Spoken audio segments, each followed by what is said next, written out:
looked out and saw the water looking so nice and smooth that I knew the wind wasn't blowing, and I had to get out here and get a little walk in while I could. Definitely a beautiful day. No two ways about that. And I see some people coasting along, trolling there.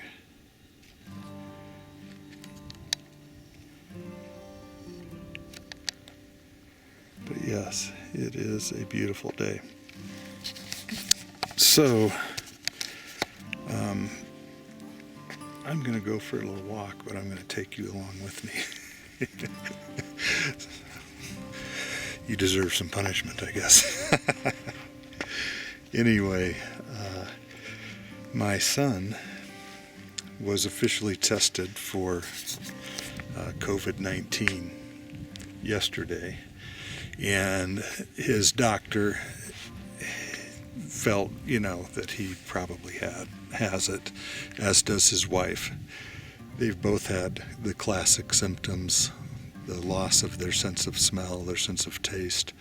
Fortunately, my daughter-in-law has had milder symptoms and hasn't had the lung issues. My son had a fever and has had a bad cough, and you can just hear that cough is different. It's a deep-sounding cough, and they've both been worn out, the typical exhaustion that you hear about that people are experiencing.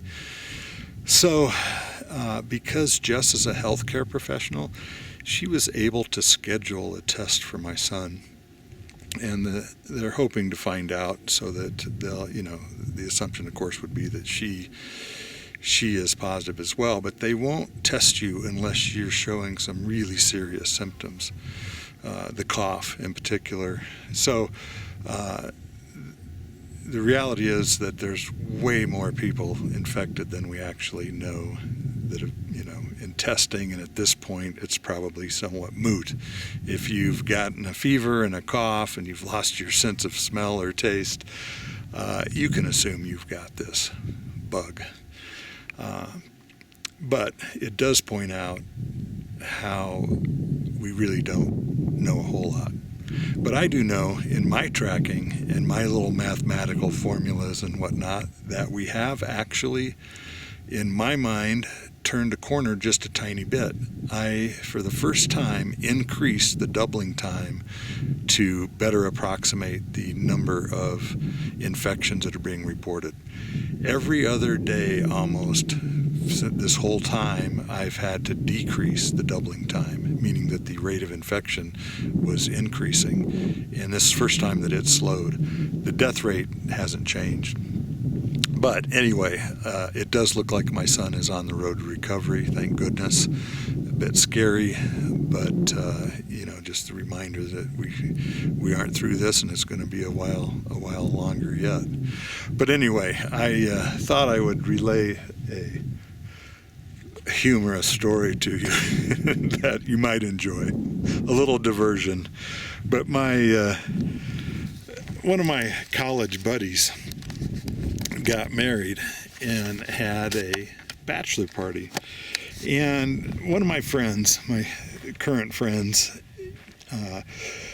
somewhere along the line the name of the town Yankton came up, and he just thinks that's funnier than hell because he's very immature, even though he's in his 40s. So he's like me, so of course we get along great.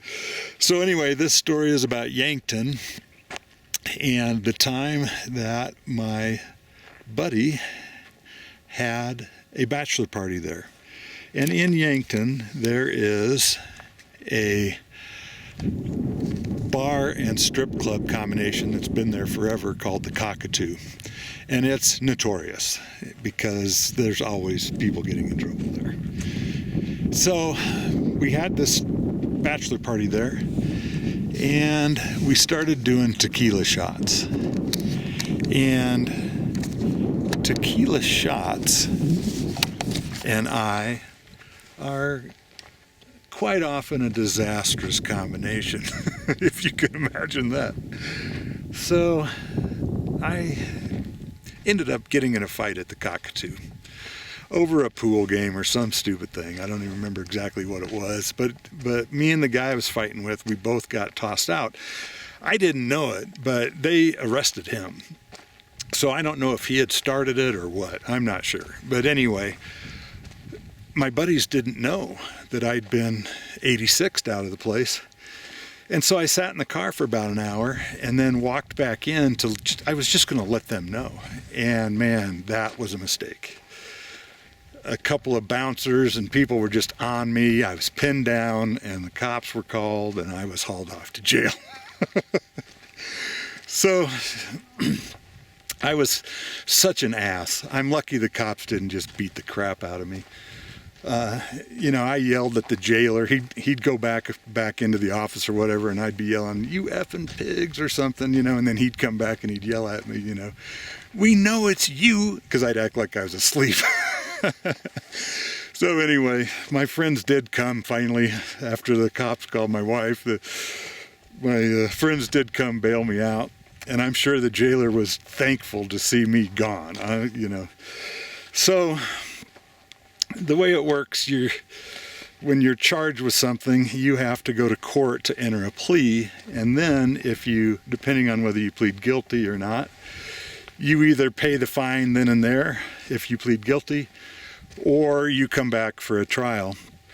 So I had to go to court, and I'm sitting there and next to a guy, and we get chatting before court starts, and it was like, "Hey, what are you here for?" And I said, "Oh, disorderly conduct, got in a fight at the Cockatoo." And he goes, "Yeah, me too." And then we get talking, it's like, "Oh, it was you and me." So here we are. Neither one of us really realized that we'd been trying to beat the shit out of each other, So we're much friendlier, of course, suffering through this whole court ordeal. Well, finally court starts and they go through a bunch of cases and it comes to us. And I don't recall his name, but I am George Graham III, and he was so-and-so Wallace. But anyway, they use, the judge goes, they say your name, what you're charged with, and how do you plead, and so they go, "George U. Wallace, you're charged with disorderly conduct. How do you plead?" And the guy realizes that, he was smart, and he kind of glances over at me and he realizes wait a minute, hang on here. And he goes, "I plead guilty." And the judge bangs his gavel, $50 fine plus court costs.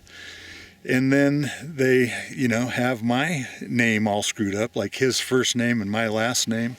And how do you plead? And it's like, guilty, $50 fine and court costs. And he and I walk over and go to the county clerk and pay our fines, and two guys that don't exist end up getting convicted for disorderly conduct. Oh man. Anyway, that's the only time I've been arrested and convicted for something. Sort of convicted. Anyway, hey, take care and protect yourselves as always, and I hope you're having as beautiful a day as we are having here in Colorado. Thanks, and bye-bye.